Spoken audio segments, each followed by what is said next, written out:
Chapter 69 of Married Thrice to Salted Fish. Gu Fuzhao really had thought about it. It was unbelievable. It wasn't that he hadn't thought about such things in his 19 years of life. Any boy of sound mind and body would have had at least some of these kinds of thoughts going through puberty. He was no exception. At the age of 13 or 14, his father solemnly lectured him on physiology and asked him to maintain strict self discipline and to always show respect for others in this regard. He remembered how he'd felt after jerking himself off the first time. That's all? His hand was so sore it was about to fall off. That's all? Of course, it felt good, undeniably, but the cost performance ratio wasn't really that high. Although he was lazy, he was quite particular about personal cleanliness. Even if he were just doing it himself, he had to take a shower before and after. The entire process took more than an hour. Wasn't this time better spent sleeping? Later, when he was 16 or 17, he found that his classmates, especially the boys, seemed to be very interested in this aspect. His brothers often shared with him some decidedly very un-PG rated things. His brothers would always be flushed with excitement, but he simply felt sorry for the male lead. After working for so long without stopping, after sweating so much, wouldn't his waist be absolutely sore? It's so tiring. He already felt tired just watching it. When he told his brothers how he felt, his brothers were shocked and dubbed him frigid. He disagreed. He wasn't frigid, he was just too lazy to move. If his future wife was willing to put in the extra effort, he would gladly do it. In short, because he was too lazy, he lived a life free of worldly desires. Even if he had someone he liked, he didn't deliberately let his thoughts stray to such things. If you like someone, do you automatically have to have an urge towards him? Do you have to want to sleep with him? Isn't it okay to just be happy together? It wasn't until Lin Chingyu suddenly asked him that he realized that he did want to sleep with him. Even if he'd be tired half to death, he would probably think it was worth it. Ooh, our salted fish is a demisexual. Using the word sleep was polite. What he wanted to say, something more vulgar.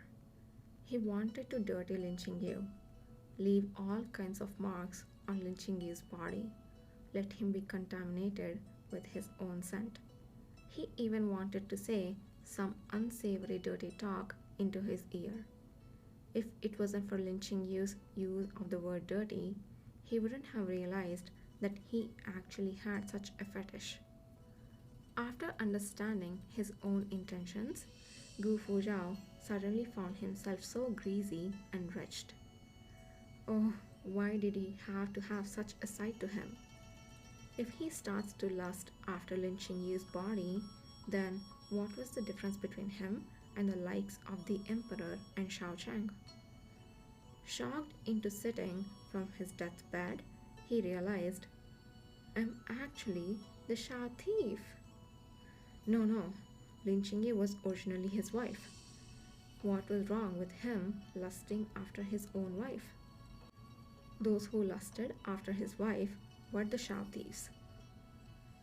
But this cold beauty was meant for admiring, not for dallying with. Oh, but how he wished to dally with him. Gu Fuzhao, now with his newly discovered worldly desires, couldn't help but wonder. Lin Chingyu was also a man. Could it be that he also had worldly desires? Naturally, Lin Chingyu didn't know what was going on in that strange head of his. He only felt that the other party's eyes as he looked at him were deep and dark, no longer as pure as in the past, as though he were now somewhat more mature. The two went back to bed. Gu Fuzhao had long since seen through all the enemy's situations and tactics. Eyes open, with his hands behind his head, he said, Qingyu, you're almost 20 years old.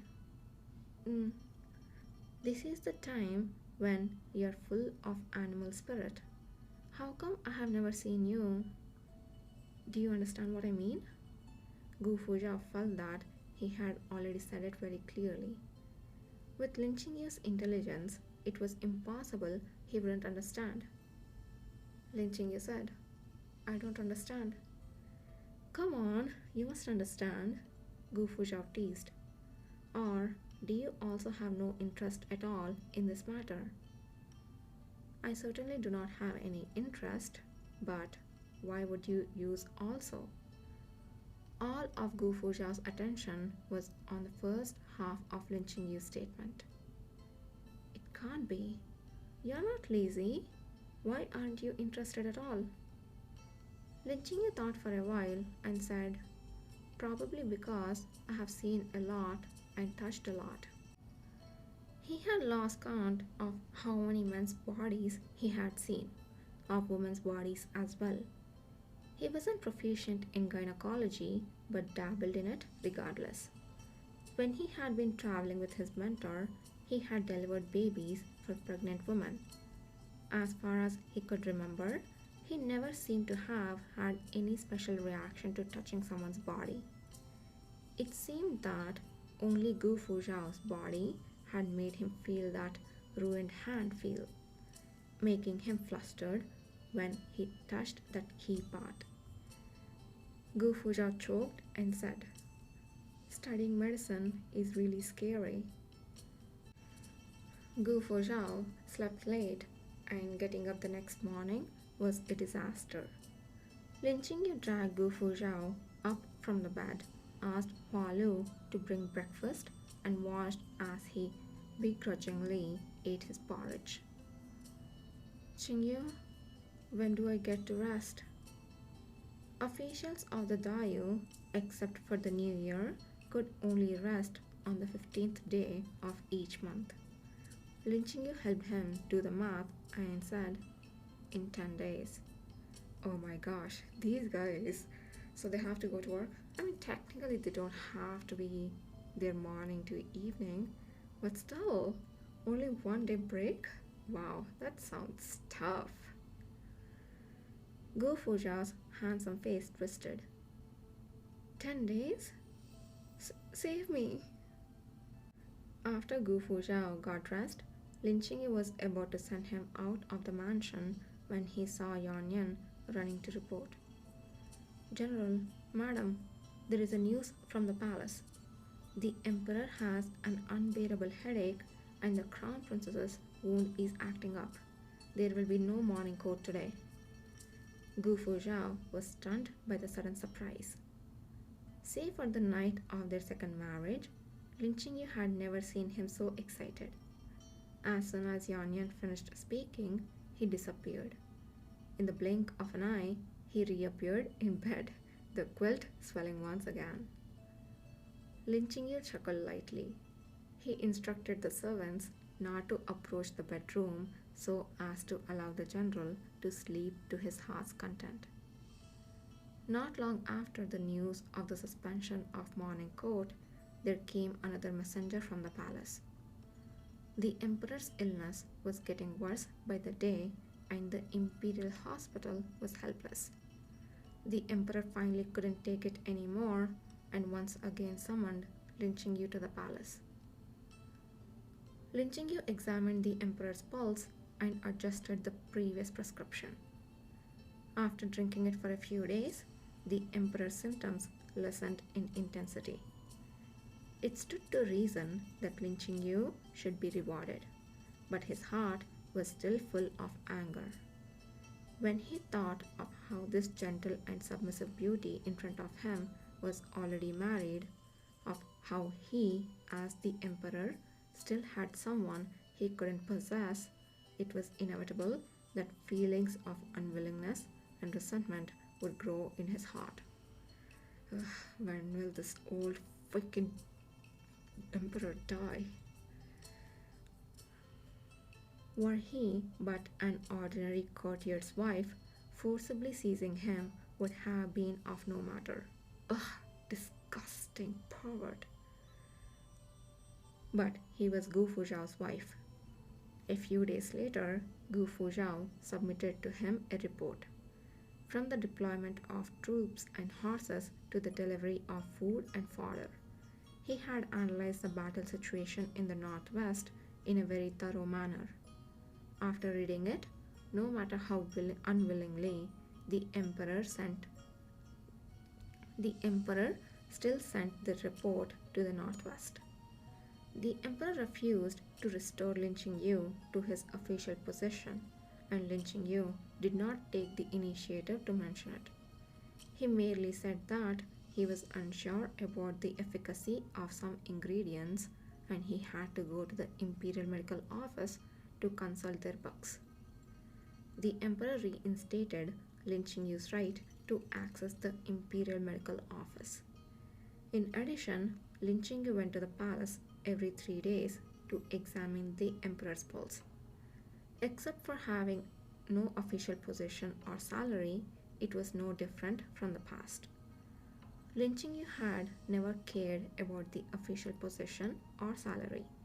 Marrying Gu Fuzhao was simply a solution out of a desperate situation.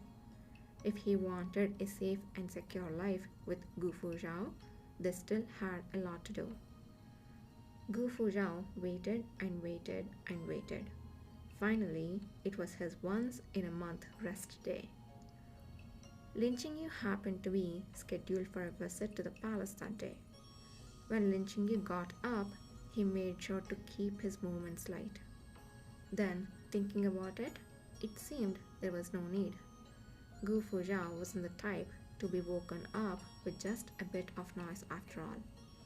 Unexpectedly, as soon as his feet landed, he heard a low, hoarse voice from the upper bunk. Qingyu? Lin Qingyu was surprised. Why did you wake up? Gu Fuzhao closed his eyes and said weakly, You're going to the palace today. I will see you off. Lin Qingyu was stunned, and a warmth that shouldn't have appeared in winter rose in his heart. He said though, You're on the verge of passing out. How could you possibly see me off? Gu Fuzhao sat up sleepily, rubbing his eyes, and said automatically, No matter how sleepy I am, I have to see my wife after work. Oh. Lin Qingyu said with a smile, There is no need. You should go back to sleep. Gu Fuzhao forced himself to get out of bed. No, you see me off every day. If I don't see you off, I would be absolute scum. Gu Fuzhao was so dead set on doing it that Lin Qingyu decided to let him do it. He originally thought that Gu Fuzhao would do the same as he did, simply seeing him off the gate of the general's mansion. He didn't expect that Gu Fuzhao would get in the carriage with him and see him off directly to the gate of the palace.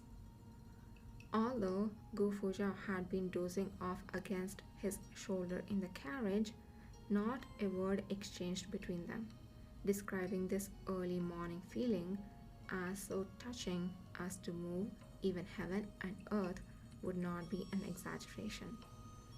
It truly was precious. Once in the palace, the eunuch led Lin Qingyu to Xinjiang Hall. When the emperor told him to enter, Master Xie, the leader of the Tianji camp, was just on his way out. The two passed each other and Lin Qingyu caught a light fragrance. Lin Qingyu very quickly found out where the fragrance came from. The emperor showed him something. A crystal clear snow lotus.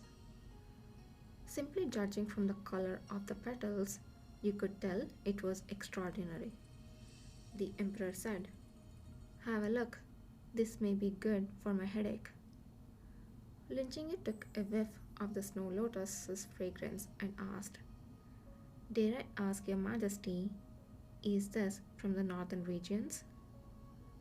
Hearing the northern regions, the emperor seemed uneasy. They say it was collected from the extreme north of the northern regions. Lin Qingyu smiled lightly and said, "It is indeed a rare and priceless ingredient. The student shall formulate a new prescription for your majesty. Using the snow lotus from the north as an ingredient, it will definitely be able to produce twice the result with half the effort." After taking his leave, Lin Qingyu spent a long time in the library of the Imperial Medical Office before returning to the general's mansion at dusk. As soon as he got off the carriage, he saw a luxurious carriage parked in front of the general's mansion. Some pomp would be overstepping the bounds of propriety for any common official. It was obvious as to who had come. The carriage arrived but a moment earlier than Lin Qingyu. As soon as the owner of the carriage alighted, he met face to face with Lin Qingyu. "It's that beautiful imperial physician," Lin Qingyu said. "I'm no longer an imperial physician, Your Highness." "Then I shall call you Dr. Lin." The person who had come was Shao Jie, the fourth prince. With him was his steward, ever inseparable from him, summoned She, and with a single name, Rong. Lin Qingyu had no interest in pretty idiots. Only smart people held his interest. Compared to Shao Jie, he paid much more attention to Shi Rong. "We are honored by His Highness's presence, but was the general expecting you?" "No. What I mean is that he should be. Last time, the general promised to show me his Xingyan Jisha spear and his Fergana horse. Today, I happened to be passing by the general's mansion and suddenly thought of this. So I just..." Shao Jie smiled awkwardly. Shi Rong bowed to Lin Qingyu and said politely, "His Highness, on a whim, came uninvited and disturbed the general and his wife. If it is inconvenient for the general, next time we shall send a letter in advance before bringing down His Highness." Lin Qingyu said, "Today is the general's rest day. There is no inconvenience. Please come in, Your Highness." Once they entered the mansion, Shao Jie looked around curiously and asked, "Why did I not see General Gu?" Lin Qingyu guessed. At this hour, he should be playing. Shao Jie looked completely confused. He raised his head and asked Shi Rong, "Does the general also play?" Shi Rong said, "General Gu's play may be different from Your Highness's play." Shao Jie grinned and said, "I understand. For example, my play is to eat and drink, and the general's play is to ride horses and shoot arrows." Shi Rong smiled and nodded. "Your Highness is wise." Lin Qingyu said, "Your Highness, may I ask that you wait in the hall for a while? I will go and invite the general. Huantong, kindly serve tea to His Highness." Shao Jie took a sip of the tea from the general's mansion. His eyes lit up and he was filled with praise. "This is delicious. This might even taste better than the tea in the palace. Rong, why don't you give it a try too?" Shi Rong shook his head and said, "Your Highness, you mustn't forget etiquette when you are outside." Shao Jie was a little disappointed. "All right." "Don't you find it strange, Your Highness?" Shi Rong said. "In terms of etiquette, it would be better for the general's wife to stay and entertain the guests. Then, why did the madam go to personally call the general? The madam doesn't seem like someone who doesn't understand etiquette." Shao Jie thought for a while, but couldn't think of a reason. "Why?" Shi Rong smiled slightly and said, The madam probably has something to tell the general in private. Lin Jingyu found Gu Fuzhao in the bedroom. Gu Fuzhao had a strap of black cloth tied over his eyes. In front of him was a porcelain bottle that Lin Jingyu used to hold medicine. A red rope was tied to the mouth of the bottle, and the other end of the red rope was tied to a beam of the house. Hearing Lin Chingyu's footsteps, Gu Fuzhao pulled the black cloth up, unrevealing smiling eyes. Qingyu, Qingyu, I will show you something good. Saying so, Gu Fuzhao put the black cloth back on. He pushed the porcelain vase hard, and the vase began to sway back and forth. Gu Fuzhao to swayed left and right, perfectly avoiding being hit by the vase every time. The corners of Gu Fuzhao's lips rose up. How? I practiced for a whole hour. Lin Jingyu stepped forward and grabbed the swinging porcelain vase. He said, Shao Jie and his eunuch are here. Gu Fuzhao raised his eyebrows. Right now? They're already in the mansion.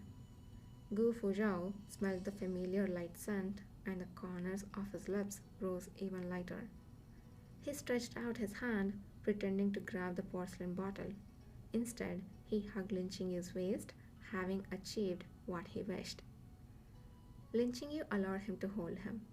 He stretched out his hand and tore off the black cloth. Oh, so cute. I really want to see this animated. Also, Shao Cheng really did send the Tianji camp to the northern regions. The emperor must be quite dissatisfied about this. Looking at the beauty with a light medical fragrance in his arms, Gu Fuzhao, though with a heart like a frisky bunny and a mind like a tankering horse, was still able to set aside some portion of his brain to think. Does Dr. Lin mean today? Isn't it a bit too early? Lin Jingyu pushed Gu Fuzhao away and said, There is no need to say too much.